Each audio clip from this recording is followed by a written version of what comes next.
Assalamualaikum warahmatullahi wabarakatuh. Kembali lagi di channel Portal Dimensi dan tentunya masih bersama saya Kang Selamat di sini. Kali ini Kang Selamat akan membawakan kisah yang berjudul Petaka Gunung Kawi. Cerita ini ditulis oleh Reza Pratama. Dan sebelum kita masuk ke ceritanya, buat kalian yang belum subscribe channel ini, tekan tombol subscribe-nya terlebih dahulu dan tekan tombol notifikasinya agar kalian tidak ketinggalan cerita terbaru dari Portal Dimensi. Gak usah berlama-lama lagi, langsung saja kita masuk ke ceritanya. Petaka Gunung Kawi.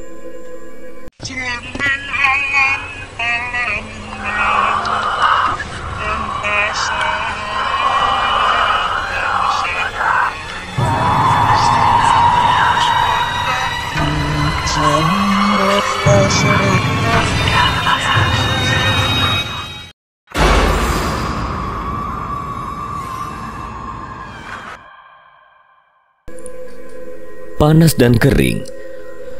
Musim kemarau di Bekasi telah menyentuh suhu 39 derajat Celcius, mungkin hampir setengahnya dari titik didih. Kondisi ini diperburuk oleh sedikitnya pohon di komplek perumahan, seakan-akan kota ini telanjang di hadapan matahari yang gagah perkasa. Dalam kondisi di mana udara terlihat meliuk-liuk di atas aspal panas, ratusan motor dan mobil masih saling memenuhi jalan. Dengan asap yang mengepul, klaksonnya berbunyi dan ejekan sumpah serapah yang keluar dari mulut pengendara. Mereka saling berkumpul membentuk barisan yang berantakan. Kadang di antaranya memasuki trotoar tempat orang berjalan kaki, berjalan dengan ritme yang sangat lambat. Saat itu orang-orang mengelus kepalanya dengan sapu tangan. Keringat keluar dari ketiak mereka membekas warna kuning. Terutama orang ini yang berteriak dari pagi memanggil namaku di depan pagar.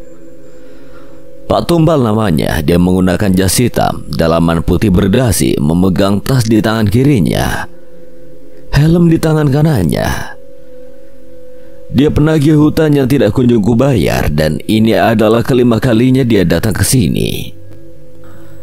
Aku sudah tebal muka dengan tetangga. Istriku selalu mengeluh tentang omongan mereka pada kami. Tapi tetap kenyataannya memang bahwa kami tidak bisa membayarnya. Mau bagaimana lagi? Bapak Rian, buka pintunya Bapak Rian. Kita selesaikan ini baik-baik. Selesaikan baik-baik? Apakah kita ingin berantem? Papa. Anakku saat itu menarik bajuku yang kini tengah mengintip lewat gorden jendela.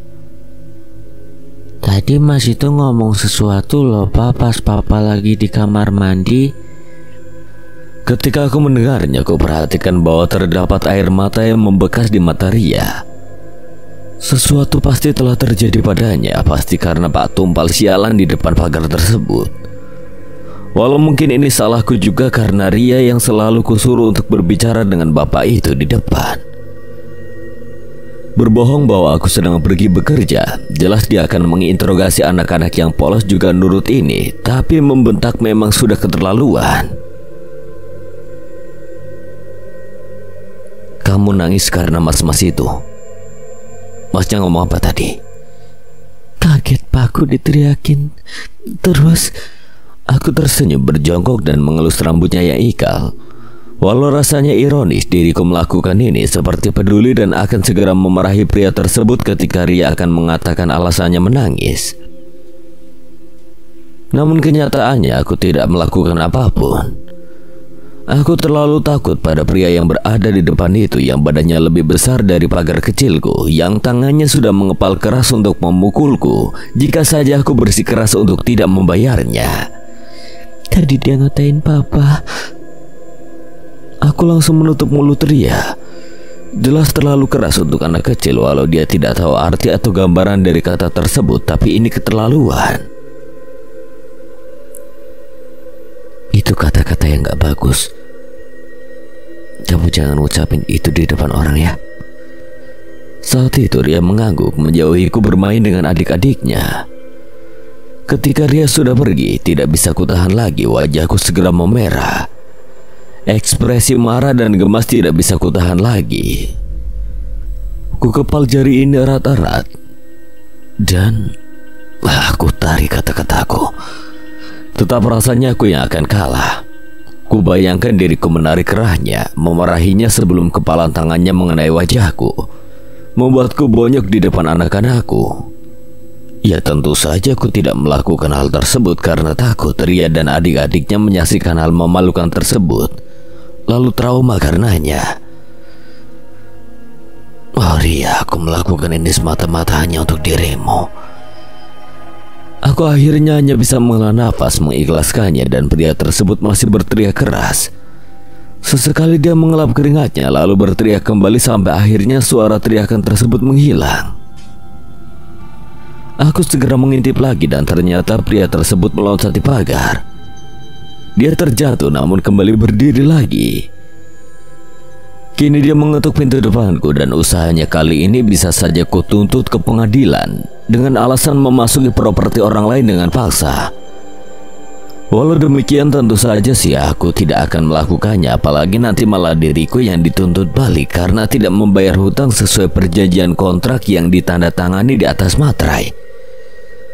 Saat itu orang-orang mulai berkumpul melihat pertunjukan ini. Aku kembali mengintip dan ternyata si penagih hutang juga sedang berusaha mengintip kaca rumahku. Jantungku langsung copot bertatapan langsung dengannya. Wajahnya saat itu seketika memerah marah dan dia semakin menjadi-jadi berteriak. Saya tahu Anda di sana. Keluar sekarang juga Bapak Rian. Aku menghela nafas kembali. Kulihat anak-anakku ketakutan sambil menutup kuping mereka. Aku akhirnya membuka pintu tersebut dengan perasaan enggan. Saat itu dia tanpa kupersilahkan segera duduk di kursi panjang di ruang tamu sambil menyeka keringatnya. Ruangan seketika bau amis mungkin dari ketiaknya. Anak-anak segera berlari sambil menjepit hidungnya. Dan kukatakan pada mereka bahwa itu tidak sopan. Ria saat itu kusuruh buat minuman. Saya sudah kenal Bapak loh. Udah 5 kali saya kesini. Kenapa Bapak masih gak mau buka pintu buat saya? Dia mengelus keringatnya kembali. Aku hanya diam menunduk, ingin menjawab pergi, tapi jelas dia tahu itu semua bohong. Saat itu Ria dengan cepat sudah selesai membuat kopi. Dibuatnya 2 untukku dan Pak Tumpal ini. Lalu atmosfer kelam ini seketika luntur dengan senyum Pak Tumpal yang padahal baru saja mengucapkan kata itu ke anakku. Dia mungkin lupa atau keceplosan, lalu tidak diambil dalam hati. Dia elus-elusnya rambut anakku dan dibalasnya dengan ucapan terima kasih. Aku masih diam juga dan akhirnya dia memutuskan untuk segera meminum kopi tersebut. Dan reaksinya mengatakan bahwa kopi tersebut masih sangat panas untuk diminum. Kini dia meniupnya sedikit. Dan dengan sedikit-sedikit meminumnya, dia masih menunggu jawabanku. Bunganya terlalu besar untuk kali ini. Saya pinjam 5 juta terus jadi 8. Sekarang sudah 15 juta saja. Aku akhirnya menjawab, takut-takut langsung kubahas saja permasalahan utamanya. Kini aku yang bertaburan keringat. Pak Tumpal segera menghela nafas mendengarkanku bicara. Dia saat itu juga langsung membuka buku catatannya yang lebar dengan barisan nama-nama juga angka-angka. Jika Bapak masih gak mau bayar juga, mungkin hutang Bapak bisa berlipat sampai. Dia menghitung kertas catatannya. Ia pakai sebagai coret-coretan. Tidak peduli dengan betapa rapihnya dia menyusun daftar hutang orang-orang yang terlihat banyak juga ia coret. Dan ia gantikan dengan angka baru. Angka yang 0 berlebih 1 setiap beberapa bulannya. 30 juta. Gila. Dia berkata bahwa ini sudah kesepakatan awal yang aku terima. Tapi tak kusangka bisa sampai tembus angka tersebut. Aku jelas tidak benar-benar membaca kesepakatan, asal tanda tangan untuk dapat duit segera. Tapi bisa jadi juga aku terjebak dalam penipuan. Seperti bisa saja ketentuan ini ditulis kecil-kecil sehingga terlewat dan tidak terbaca. Tapi kalau ditanya lagi ini salah siapa, jelas ini salah aku 100%. Bapak bisa nyicil, saya bisa mengaturnya. Nyicil? Sebesar itu bunganya? Ini mah bisa nyicil seumur hidup. Gila. Aku berdiri, ku gebrak meja. Saat ini aku jelas tidak bisa menahan sopan santunku lagi. Ini sudah di luar batas nalarku. Sudah berapa banyak yang terjebak penipuan hutang berbunga seperti ini? Ya gini aja deh Pak. Dia mengeluarkan koreknya memantikan api ke rokok yang kini berada di bibirnya. Saat itu dia menghempaskan asapnya ke wajahku hingga dibuat diriku terbatuk-batuk olehnya. Terserah Bapak, pokoknya hutang ini harus dibayar, dan jika Bapak masih nggak mau bayar juga, jangan salahkan saya jika terjadi apa-apa dengan Bapak. Nadanya yang keluar mengancam, matanya menatapku tajam. Saat itu kupikir tidak perlu pukulan atau cubitan segala, hanya lewat tatapan saja dia seakan sudah mampu menusuk kalbuku. Mengancam hingga bulu kuduku dibuatnya berdiri. Saat itu keringatku dibuatnya keluar dengan deras, bajuku basah seperti lari maraton di tengah terik-terik panas ini. Jika saja Bekasi telanjang oleh bara api matahari, aku juga oleh mata dan suaranya yang berat. Mungkin juga karena bau asam dari ketiaknya juga. Mungkin seharusnya kipasku nyalakan saja. Saat itu suasana diam sesaat. Pak Tumbal kembali bersender di kursinya, dan aku hanya bisa menelan ludahku. Tiba-tiba kepalaku pusing. Aku baru ingat ada kopi di depan meja. Ayo katakan sesuatu. Katakan sesuatu. Bapak mengancam. Dia tertawa mendengar ucapanku yang dihasilkan dari keberanian yang aku kumpulkan. Nadaku yang seharusnya marah menjadi seperti emprit. Takut oleh grogiku, juga makananku sejak pagi yang rasanya ingin kumuntahkan saja sekarang. Ya tahu sendirilah gimana kita debt collector ngejalanin tugas. Mungkin besok bos saya nggak ngirim saya lagi ke sini. Orang lainnya lebih kompeten untuk bisa ngeyakinin Bapak untuk dapetin duit. Aku kehabisan kata-kata setelah di PHK dan belum mendapatkan pekerjaan. Penghasilanku tidak menentu. Semuanya dihasilkan dari istriku yang bekerja di bidan. Namun itu pun habis demi pendidikan anak-anak dan juga biaya makan.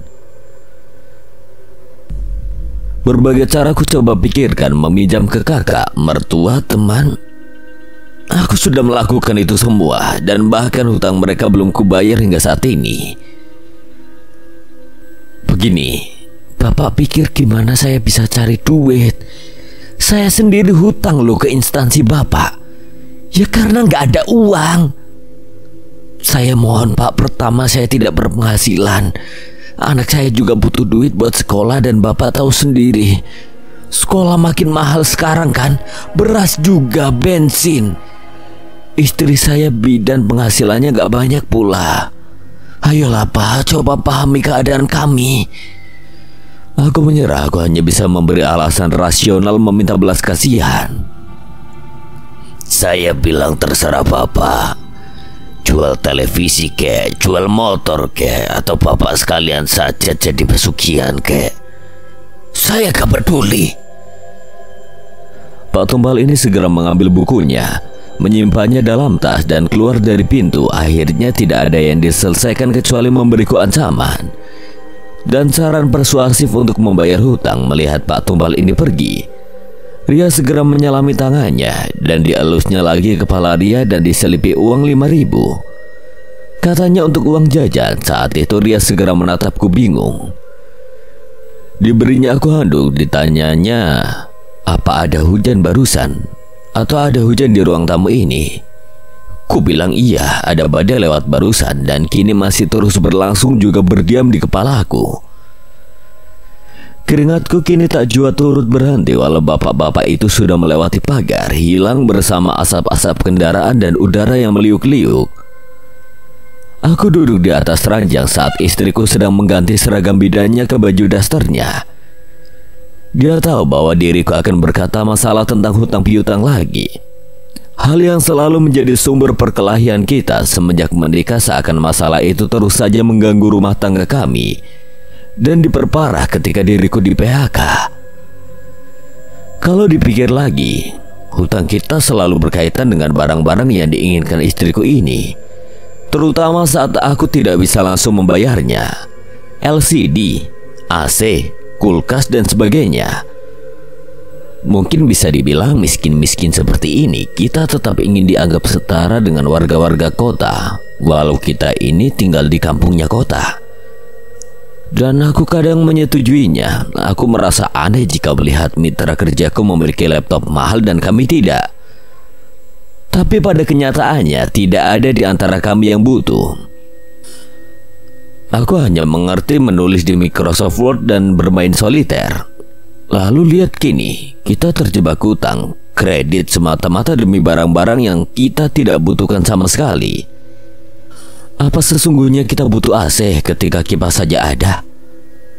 LCD ketika TV tabung belum juga rusak? Ini mungkin juga di televisi atau koran disebut sebagai sifat konsumtif. Atau entah namanya, hedonis mungkin?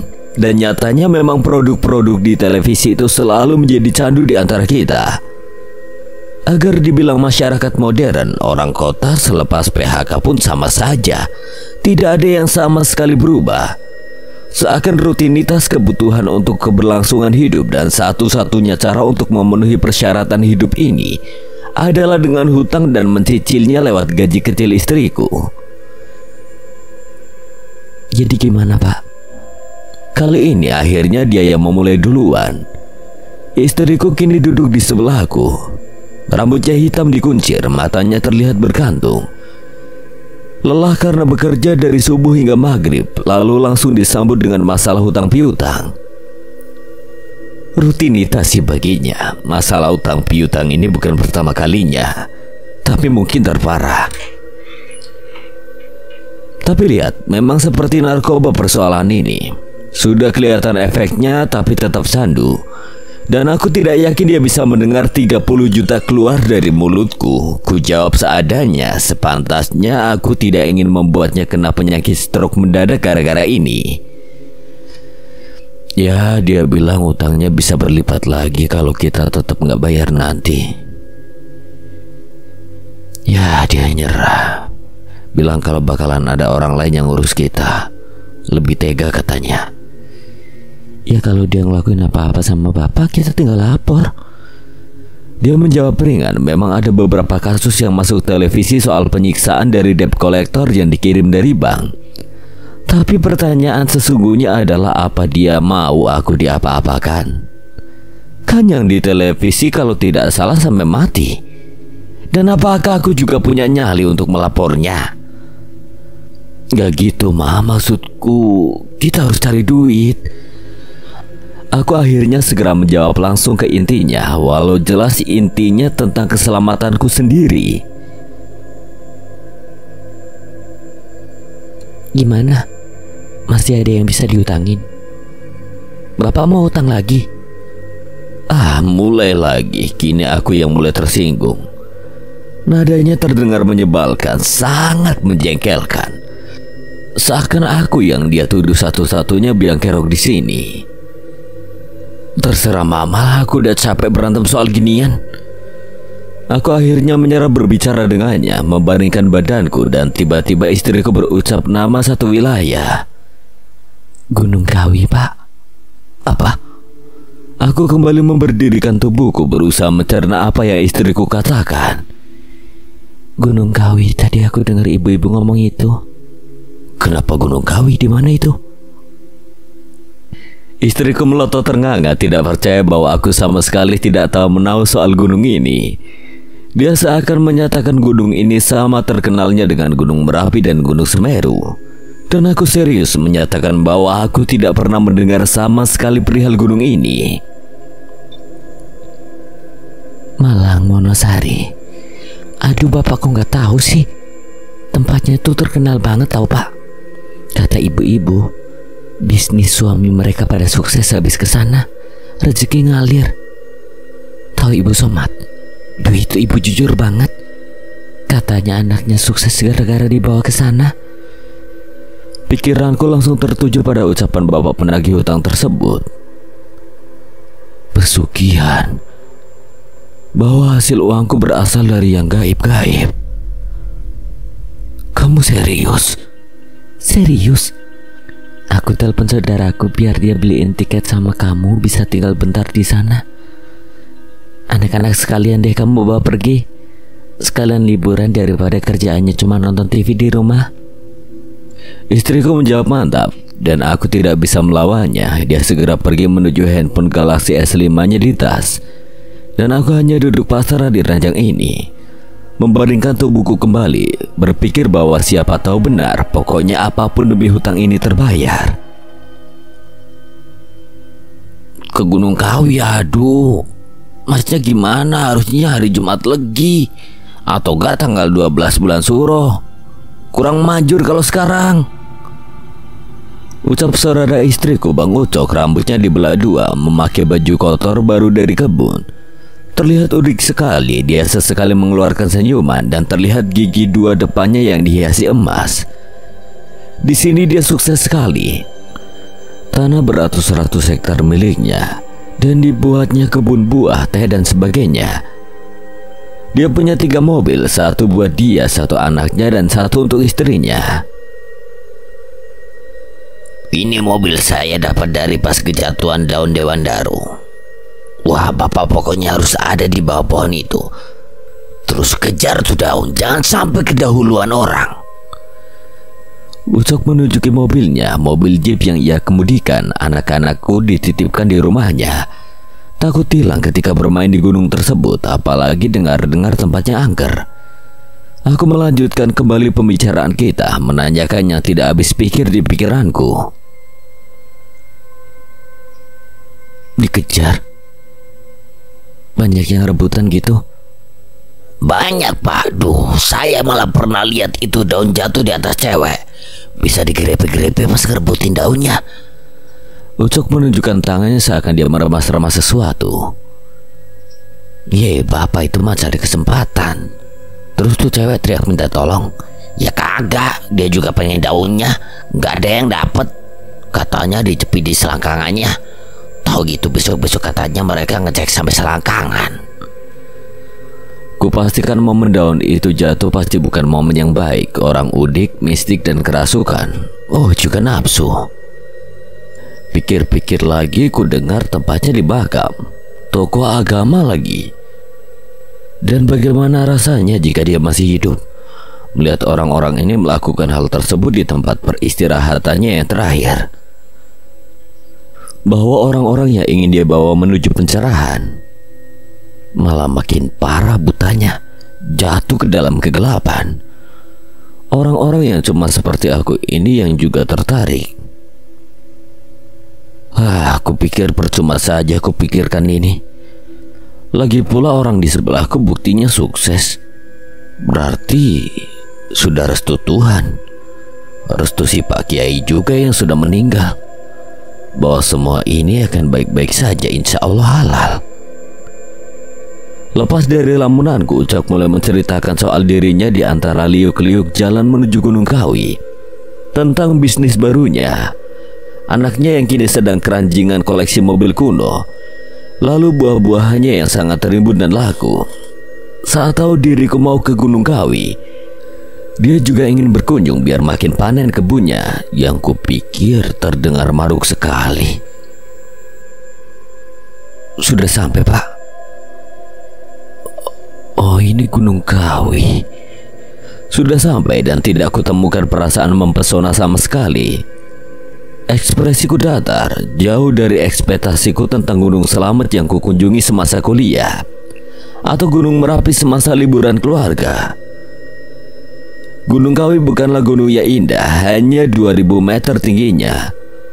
Pohon-pohonnya tidak tinggi maupun beragam, dan sudah banyak pemukiman masyarakat menghilangkan keasrian hutan di Gunung Kawi ini. Walau demikian, Gunung Kawi ini didatangi banyak sekali pengunjung, bahkan ketika bukan pada hari utama. Saat sampai, terpampang tulisan tempat wisata Gunung Kawi, dengan tempat parkir luas dan mobil-mobil luar biasa bagus, Audi, Mercy, BMW, dan sejenisnya. Ucok bilang bahwa menteri, DPR, calon presiden, dan politikus-politikus yang sering berkunjung ke sini, bahkan sampai Soeharto sendiri yang katanya butuh restu Eyang Jago untuk jadi Raja Jawa. Kalah Nyi Roro Kidul ini sama Eyang Jago ini. Katanya lebih baik kita langsung ke makam Eyang Jugo, tempat sumber rezeki kami. Kita menaiki tangga-tangga yang telah dirawat dengan baik. Terdapat tiang lampu yang cantik berjejer di tangga tersebut, dan gerbang yang menunjukkan tempat padepokan. Di atas gerbangnya terdapat papan bertuliskan Arab. Juga terdapat ukiran-ukiran pada batu di antara kedua sisi gerbang.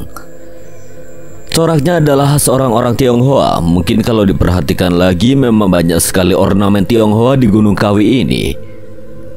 Saat aku bertanya perihal ini, kata Ucok, memang di sini merupakan tempat tinggal warga Tionghoa dan juga tempat wisata utama warga Tionghoa. Karena kebanyakan dari mereka yang percaya dengan keberuntungan. Kalau kita makan, tidak jarang bakalan ketemu dengan warung sate babi dan jajanan tidak halal lainnya. Dikit yang Islam tapi sembahyang di depan makam imam. Toh demi kaya. Pindah agama beberapa menit juga nggak apa-apa menurut mereka. Aku tertawa mendengar ucapan Ucok berbicara ironis soal kemurtatan demi kaya. Tapi tidak sadar bahwa kita ini juga ironi, bahkan menari-nari di atasnya. Aku yang ingin lepas dari hutang dan dirinya ingin jadi lebih kaya. Kita melanjutkan berjalan hingga sampai pada di depan rumah padepokan Eyang Sujo. Suasana di sini nyaman. Dingin tidak seperti di Bekasi dan angin nikmat sekali melewati leherku. Padepokan Eyang Sujo khas dengan rumah yang kesannya daerah sekali. Genteng segitiga bertumpuk dan dominan dengan kayu. Tangannya putih terang karena bertatapan langsung dengan matahari. Di sana terdapat orang yang berdiri menggunakan peci, matanya sipit langsung menyambut kami. Bapak mau selamatan? Aku langsung bertanya pada Ucok dan dia berkata bahwa mereka adalah warga sini yang membentuk Yayasan Gunung Kawi. Selamatan tersebut katanya adalah ritual untuk mendapatkan rezeki. Aku langsung bertanya pada orang tersebut untuk informasi lebih lanjut karena Ucok bilang sudah agak lupa juga soal ini. Maaf Pak, numpang nanya selamatan di sini maksudnya yang seperti apa ya? Oh, atur nuhun Pak. Nanti Bapak siapin barang untuk sesajen lalu Bapak ikutin paket ritual kita. Ada yang pukul 10 siang, jam 3 sore, dan pukul 9 malam. Nanti ritualnya dipimpin tukang doa pakai sesajen Bapak. Kalau Bapak mau ikut, silakan Bapak ikut saya ke loket. Daftar dulu. Aku menggelengkan kepala, aku tidak percaya. Paket? Loket? Daftar dulu? Bayar berarti? Seakan acara ritual ini seperti sudah dimodernisasi saja.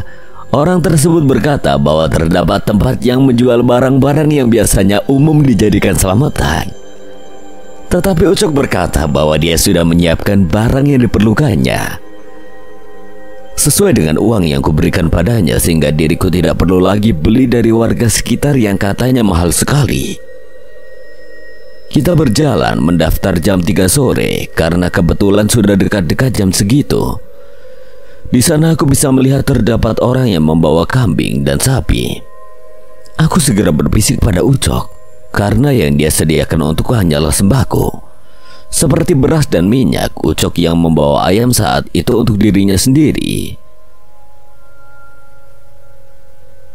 Ini gak pas sesajinya ini saja. Memang Tuhan atau Eyang juga mau nyayur?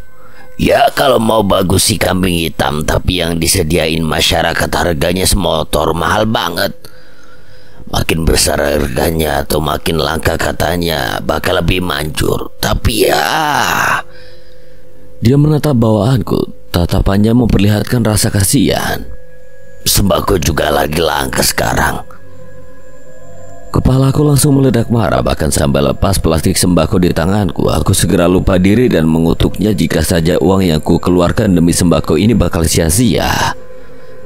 Pasti ada efeknya, pasti kok. Ucapnya lirih sambil mengambil plastikku. Dia saja yang bawa katanya. Sambil menunggu Ucok mengajakku ke makam imam-imam di sini. Ketika masuk, seorang satpam menyetop kami, menyuruh kami memberikan KTP kami dan menyerahkan alamat rumah kami. Aku bertanya untuk apa, tapi mereka hanya berkata formalitas keamanan di sini. Setelah itu kita dimintai harga masuk Rp15.000. Dan belum cukup juga, si satpam meminta uang sukarela juga untuk mengurusi banyak hal, membuat kami keluar kocek 10 ribuan lagi. Masuk ke dalam padepokan, Ucok langsung mengajakku ke antrean yang berujung pada 2 guci kuno. Katanya minum air yang berasal dari guci tersebut akan membuat awet muda. Aku meminumnya dan terasa segar sekali. Aku bertanya-tanya apakah karena air ini memang ajaib sehingga diriku merasakan kesegaran yang meliputi seluruh tubuhku, atau hanya karena memang air ini berasal dari mata air pegunungan. Kata Ucok lebih baik aku percaya versi air saktinya saja, lebih manjur jika percaya katanya. Mungkin mirip seperti propolis atau produk-produk MLM lainnya. Kalau tidak percaya ya percuma, mungkin karena itu aku lebih senang resep dokter saja. Tidak perlu percaya pun sudah ada efeknya. Lalu kita masuk dalam ruang makam. Setelah mengantri lama, kita mengikuti orang-orang kebanyakan, berjalan mengelilingi makam lalu bertekuk doa.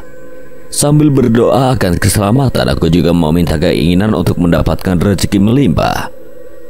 Di dalam terdapat 2 makam dengan kain putih sebagai gorden sedikit menutupi 2 makam tersebut. Tertulis Eyang Jugo dan Eyang Sujo di makam mereka masing-masing. Lampu pijar menyinari kedua makam tersebut sekaligus menciptakan suasana mistis di tempat yang redup ini. Banyak bunga-bunga kemangi, kenanga, dan jenis-jenis bunga sesajen yang diletakkan di depan makam. Tali tambang diikatkan pada atas makam dan terdapat relik kayu di bawah makam tersebut. Aku segera mengucapkan doa cepat-cepat karena di belakangku sudah banyak orang yang mengantri. Saat itu Ucok menyatukan tangannya sambil menunduk meletakkan tangannya di atas kepala.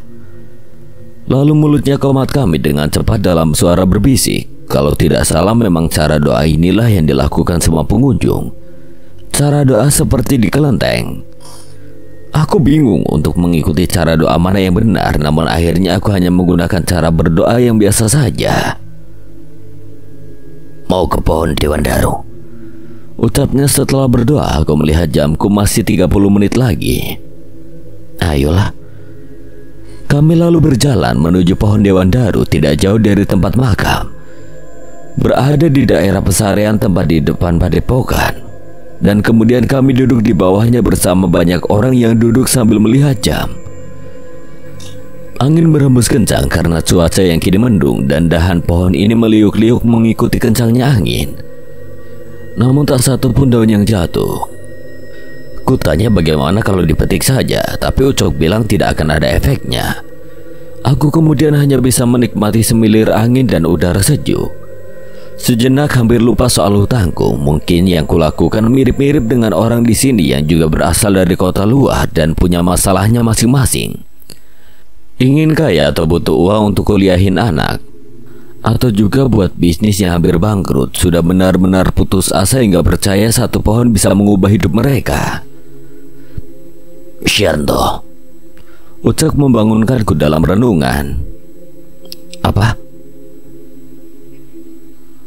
Orang Tionghoa sebut pohon ini Syanto, pohon dewa. Apa yang aku lihat adalah pohon cemara Belanda yang tertanam di antara ubin putih juga dipagari kawat yang dicat putih. Ucok kembali mengingatkan jika ada daun jatuh harus cepat-cepat disembunyikan lalu bungkus pada uang dan ditaruh di dompet. Katanya dari segala ritual dengan proses yang panjang, pohon Dewan Daru yang paling berefek pada rezeki kita. Biasanya sampai kapan ini nunggu? Aku menatap jamku, sudah beberapa menit lagi hingga acara selamatan diselenggarakan. Ya kalau hoki sekarang mungkin berhari-hari, mungkin bertahun-tahun. Aku langsung menekuk mukaku. Jika peruntungannya demikian, tentu saja bahwa hal ini buang-buang waktu. Atau setidaknya aku menginap dan tidak mungkin kulakukan karena waktu akhir bayar hutang sudah dekat. Kini aku hanya bisa berharap sembako yang seharusnya kusumbangkan pada orang miskin ini mau diterima Eyang Jugo, yang sesungguhnya sudah kaya dengan kambing dan ayam dan mungkin butuh minyak untuk menggoreng atau sayur untuk lalap. Entahlah, jelasnya ini waktu alarmku berbunyi. Waktu upacara sudah mau dimulai dan kami langsung berdiri dengan orang-orang lain yang duduk di bawah pohon, berlari menuju tempat upacara. Sampai di sana sudah ramai orang-orang yang menunggu. Lalu disuruhnya kami meletakkan segala hal sesembahan di lapangan, tepatnya di depan tungku yang berhadapan dengan hutan. Sedangkan yang membawa hewan sesembahan disuruh bersiap-siap, mereka disuruh berada di baris depan. Prioritas pikirku dan Ucok menarikku biar bisa melihat, katanya.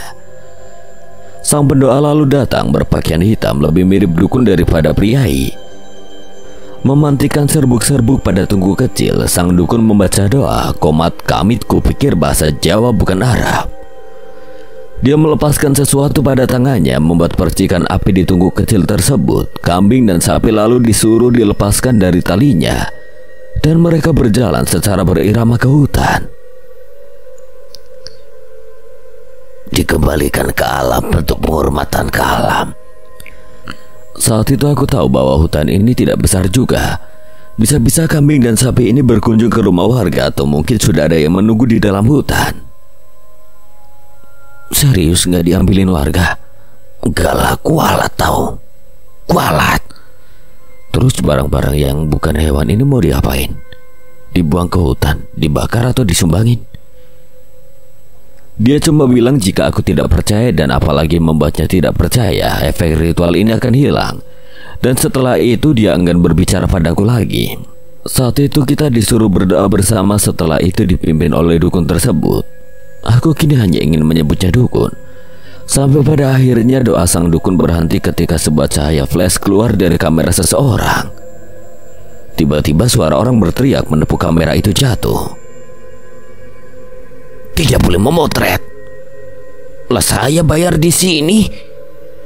Pria itu melihat ke tanah, lensa besarnya yang bertuliskan Nikon pecah. Aku ingat harganya mahal sekali. 12 juta mungkin satu kameranya. Kulihat di situs jual beli. Hobi yang mahal, mungkin dia ke situ untuk bisa beli satu lagi. Tiba-tiba sang dukun bermuka masam. Ia segera berjalan ke arah para pendoa, meminta mereka membukakan jalan. Ritualnya gimana, Pak? Salah satu asisten bertanya bisik-bisik, tapi kami dengar. Tidak jadi. Salahkan orang tidak sopan tersebut. Suasana hati saya jadi suram sekarang. Pendoa harus suci, tidak boleh kotor pikirannya. Besok lagi datangnya, saya ingin meditasi dulu. Aku hanya melongo tidak percaya, sama dengan Ucok. Bagaimana seenak jidat si pemimpin doa melakukan hal tersebut? Saat itu orang-orang mengerumuni si pria berkamera, dan aku menarik Ucok yang sepertinya juga emosi pada laki-laki tersebut. Dikira harga ayam murah apa sialan? Bangsat. Udah Cok, kita istirahat di depan pohon Dewan Daru aja. Aku berusaha menenangkannya, padahal hatiku mungkin lebih muram daripadanya. Aku jauh-jauh dari Bekasi ke sini dan hanya mendapatkan kekecewaan. Uangku juga sudah habis buat sesajen, dan kini pikiranku adalah bagaimana memberi alasan pada istriku yang menunggu kabar kesuksesanku di sini, yang nyatanya nihil sama sekali. Lalu aku dan Ucok duduk di bawah pohon dan rasa kantukku menyertaiku. Aku lalu tertidur sebentar, setidaknya cukup untuk membuatku fokus di jalan saat menggantikan Ucok mengemudi. Awamu arep suke. Seseorang mengucapkan bahasa Jawa padaku yang kupikir bertanya jika aku ingin jadi kaya. Dia menggunakan baju hitam seperti pakaian zaman Belanda. Wajahnya tidak terlihat selain asap yang keluar dari lehernya. Tongkat besar dipegangnya berwarna emas berukir naga. Dia berjalan mondar-mandir mengucapkan sesuatu padaku. Aku tidak paham. Jawa Kromo. Aku melihat ke sekitarku saat itu. Diriku seperti berada di dalam padepokan. Namun tanpa kedua makam tersebut, bau manis dupa mengelilingiku saat itu, bercampur dengan bau sesajen bebungaan. Aku ambil anakmu. Dia menunjuk sesuatu padaku sambil mengucapkannya. Dia berkata tentang anakku, lalu dia menghilang begitu saja. Mas Rian, Ucok berkata dengan semangat sambil menggoyangkan tubuhku. Dia kini terlihat sangat gembira, seperti lupa masalah yang baru saja menerpa. daun dewan daru.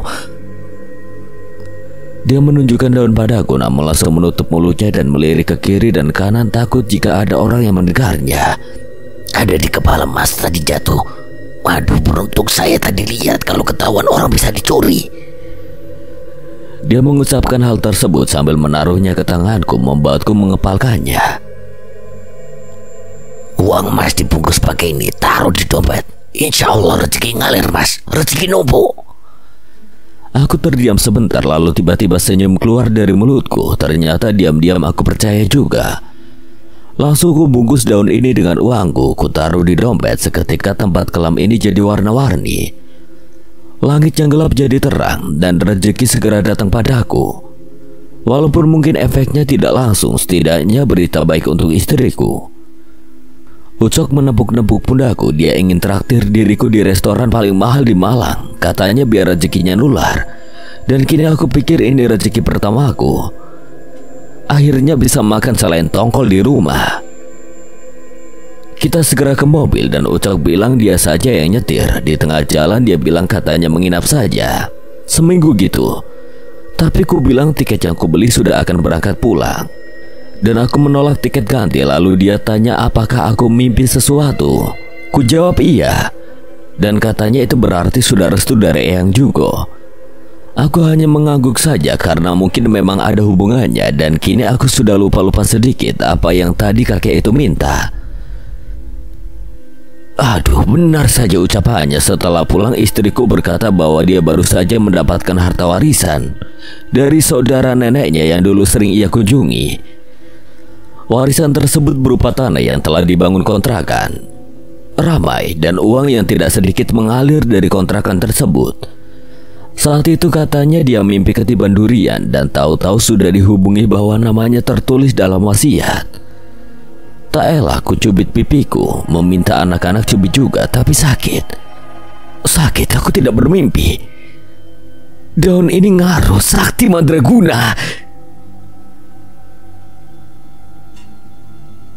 Pria bernama Tumbal itu kubayar langsung di muka, lebih beberapa juta buat dirinya. Kasihan sih, kesini mulu tiap hari dengan dekilnya itu. Teriak-teriak siang bolong, nahan malu diliatin orang-orang kayak macam orang gila aja. Dia langsung berterima kasih, manggut-manggut, mencium tanganku di depan para tetangga. Berasa majikan pada budak saja.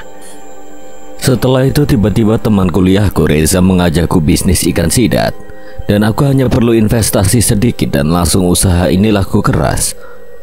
Untungnya ratusan juta setiap bulannya, karena siapa tahu sidat yang baru ku tahu namanya saat itu tiba-tiba jadi makanan favorit seluruh Indonesia.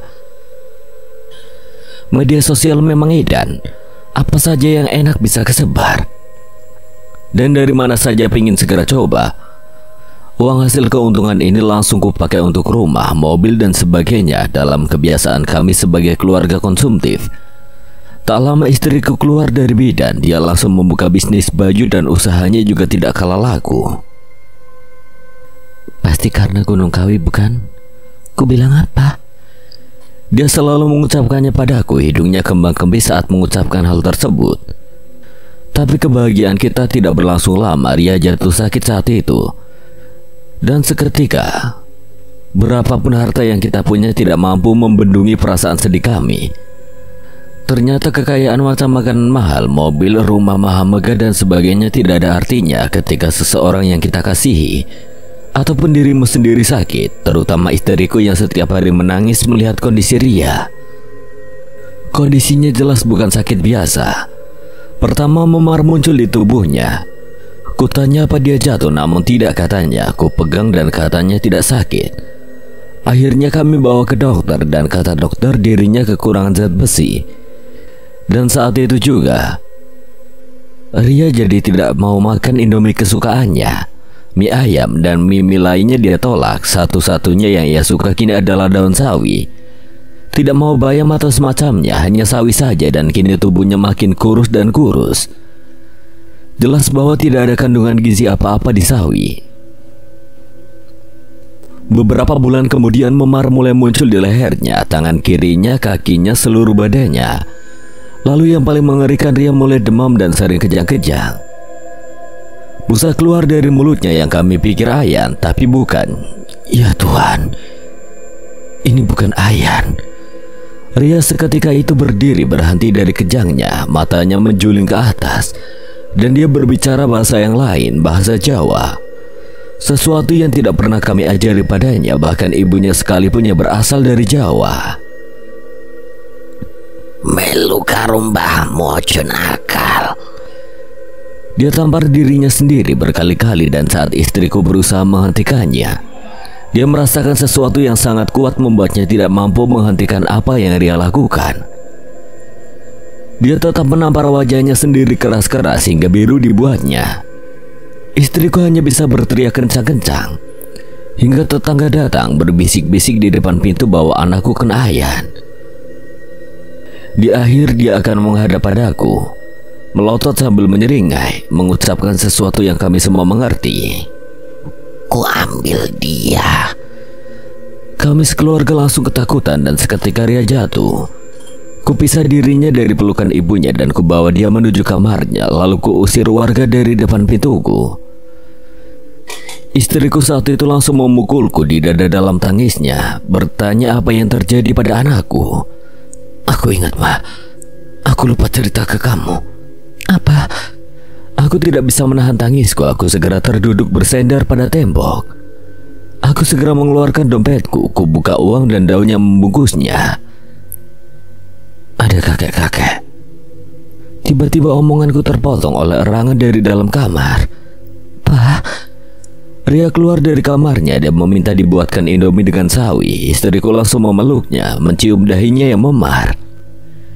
Dia belum selesai mendengar ceritaku, tapi Ria berkata bahwa dia melihat sesuatu. Dia bermimpi buruk, dan deskripsinya mirip dengan apa yang ingin ku katakan. Ada kakek-kakek bajunya hitam, dia mukul aku pakai tongkat. Sakit. Beberapa hari kemudian hal yang sama terjadi pada Ria. Dia tidak sadarkan diri lagi setelah kejang-kejangnya, dan dokter berkata bahwa dia dalam keadaan koma. Setelah itu Ria diopname di rumah sakit. Sudah sebulan sekarang, setiap harinya ibunya akan memandikannya dengan handuk basah di atas kasur, menekuk tangan dan kakinya biar tidak kaku jika saja ia bangun, biar bisa langsung main sama adik-adiknya, kata dia kepadaku. Dan ia tidak biarkan suster melakukan apa yang dia lakukan. Malam itu ia pakai untuk baca Quran, sholat tahajud, lalu menangis sejadi-jadinya. Aku lama-lama juga ikut melakukan itu, tapi tidak rela juga aku bakar daun ini. Ada apa sesungguhnya? Ada apa? Istriku juga tidak menyuruhku membakarnya walau dia sudah dengar ceritaku. Kenapa kita diam saja selama ini? Menyadari ini aku tidak tahan lagi. Biar malu saja, aku segera berbicara pada warga di desa di warung kopi. Ku minta mereka carikan diriku seorang kiai atau paranormal yang bisa mengusir ruh atau sebagainya. Ku bilang anakku dirasuki sesuatu, biarlah semua warga tahu bahwa kami memang menderita sesuatu karena pesugihan. Lalu akhirnya ditemukanlah aku dengan seorang pria dari pesantren, jauh dari Bekasi. Rela aku ke sana dan ku jemput untuk menengok anakku. Dia tidak menolak, katanya sudah nunggu lama aku kesini. Kupikir dia bercanda saat itu. Ketika telah sampai, dia segera duduk di sebelah Ria. Tanpa istriku persilahkan, saat itu dia menutup matanya dan dibacakannya ayat-ayat Quran. Bapak pesugihan. Kiai yang aku temui itu Hamid namanya, langsung bertanya padaku sambil mengelus jenggotnya yang putih panjang. Dia menggunakan sorban putih, tua, dan matanya yang lembut memperlihatkan kebijaksanaan dalam dirinya. Aku hanya mengangguk. Dia langsung tahu apa yang mengganggu anakku saat ini. Sakti. Hanya itu yang ada di pikiranku, tapi beda dengan dukun yang di hadapanku ini, auranya berbeda sekali. Saya iseng, Pak, tidak serius. Aku langsung menunjukkan daun yang kini kugunakan sebagai jimat. Saya kejatuhan daun, terus disuruh bungkus ke duit, lalu ditaruh ke dompet. Saya langsung ketiban rezeki persis seperti rumornya. Tapi aku menangis, tidak bisa melanjutkan kata-kataku. Istriku juga sama saja, yang kini lemas kakinya terjatuh di belakangku. Sang kiai menganggukkan kepalanya menyuruhku menyimpan jimat tersebut kembali. Semua itu atas restu Gusti Allah. Semuanya itu atas persetujuannya. Ujian untuk Bapak ngerti saya ngomong apa? Aku mengangguk, namun dia seakan belum percaya bahwa aku mengerti ketika lama menatap ke arah mataku. Tidak, Bapak belum paham. Tempat itu gak ada apa-apanya kecuali makhluk gaib yang meninggal sudah ada di akhirat sana. Sudah lepas dari dunia. Gusti izinin makhluk ini kuda Bapak buat Bapak terlena terus mengambil anak Bapak. Ambil anak saya? Bukan aku yang berteriak, tapi istriku. Seketika suara itu diikuti oleh suara jatuh. Istriku pingsan di belakangku. Ketika itu istriku langsung dipegangi oleh suster dan diberinya minyak kayu putih ke hidung istriku. Sang kiai tidak menunggu lagi, ia lanjutkan omongannya. Bapak mungkin gak bisa lihat, dia sekarang duduk di leher Bapak. Aku segera panik memeriksa leherku, namun aku tidak bisa merasakan apa-apa. Satu hal yang aku sadari, rasanya leherku dan bahuku terasa pegal akhir-akhir ini. Gimana, Pak? Gimana caranya untuk menyelamatkan anak saya? Saya ruqyah terus coba minum air yang sudah saya doain ini. Insya Allah anak Bapak nanti siuman, tapi makhluk tersebut masih melekat di Bapak. Setelah ini Bapak harus ajak anak Bapak ke depan tempat pesugihan tersebut. Jangan masuk ke dalam. Bapak tiup daunnya di depan anak Bapak dan insya Allah juga makhluknya lepas dari Bapak. Aku mengangguk menurut, lalu dia mulai membuka Al-Quran dan membacanya. Aku juga ikut berdoa, walau yang kuhafal hanya sekedar An-Nas ataupun Al-Ikhlas. Aku berjanji pada Allah bahwa aku akan bertobat, sholat 5 waktu, berpuasa Senin Kamis dan tidak ikut dalam hal yang aneh-aneh lagi. Saat itu istriku akhirnya siuman dan melanjutkan tangisnya. Dia berkata bahwa ini semua salahnya, menyuruhku mengunjungi tempat terkutuk tersebut. Dan aku segera memeluknya berkata bahwa semuanya akan baik-baik saja. Semuanya akan kembali seperti sedia kala. Di dalam mobil sambil memeluk Ria yang masih demam, mata Ucok sembab, mobil jeepnya kini berubah menjadi sedan butut. Katanya anaknya meninggal tak lama diriku berkunjung. Kebunnya tidak lagi berbuah, bisnisnya bangkrut, istrinya juga sakit-sakitan. Alhamdulillah katanya kini dia bertobat dan tetangga yang peduli membantu keadaan keluarganya.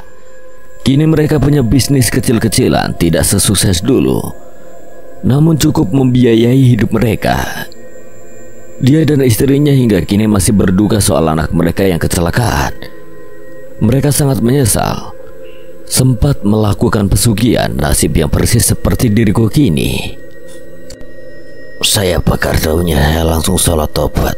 Gak mau berurusan sama yang kayak gituan lagi. Semoga Mas Rian gak senasib sama saya. Setiap hari saya mimpi buruk. Mimpi apa Mas Ucok? Mimpi anak saya minta tolong Mas Rian dan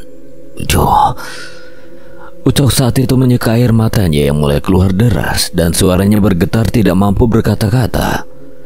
Aku menyuruhnya untuk tidak memaksakan diri menceritakan hal tersebut dan aku bersyukur masih sempat menolong Ria. Kami kemudian sampai pada halaman depan tangga menuju padepokan. Anakku memeluk kakiku ketika aku tiupkan daun tersebut. Tangannya gemetar menggenggam kakiku erat-erat. Ada apa Ria? Dia menunjuk pada tangga yang kini banyak dilangkai orang. Hari ini hari libur dan ternyata banyak sekali, ribuan malah yang kini berkunjung ke tempat ini, membuat antrian yang sangat panjang di tangga-tangga. Itu gak apa-apa orang-orangnya, Pak. Orang apa? Itu yang diinjek-injek itu. Kusuruh duduk Ria untuk menjelaskan lebih lanjut dan kini dia menjelaskan bahwa banyak sekali orang-orang yang bertumpuk membentuk tangga, bertelanjang, berteriak, menangis setiap kali terdapat seseorang menginjak mereka. Aku hanya memandangi Ucok yang kini menangis berkata bahwa di dalam mimpinya sang anak telah menjadi bagian dari anak tangga tersebut. Sekian dan terima kasih buat Reza Pratama yang telah mengizinkan saya membawakan ceritanya. Apabila ada kesalahan atau kekurangan, Kang Selamat memohon maaf sebesar-besarnya. Dan akhir kata Kang Selamat pamit undur diri. Wassalamualaikum warahmatullahi wabarakatuh. Sampai berjumpa lagi.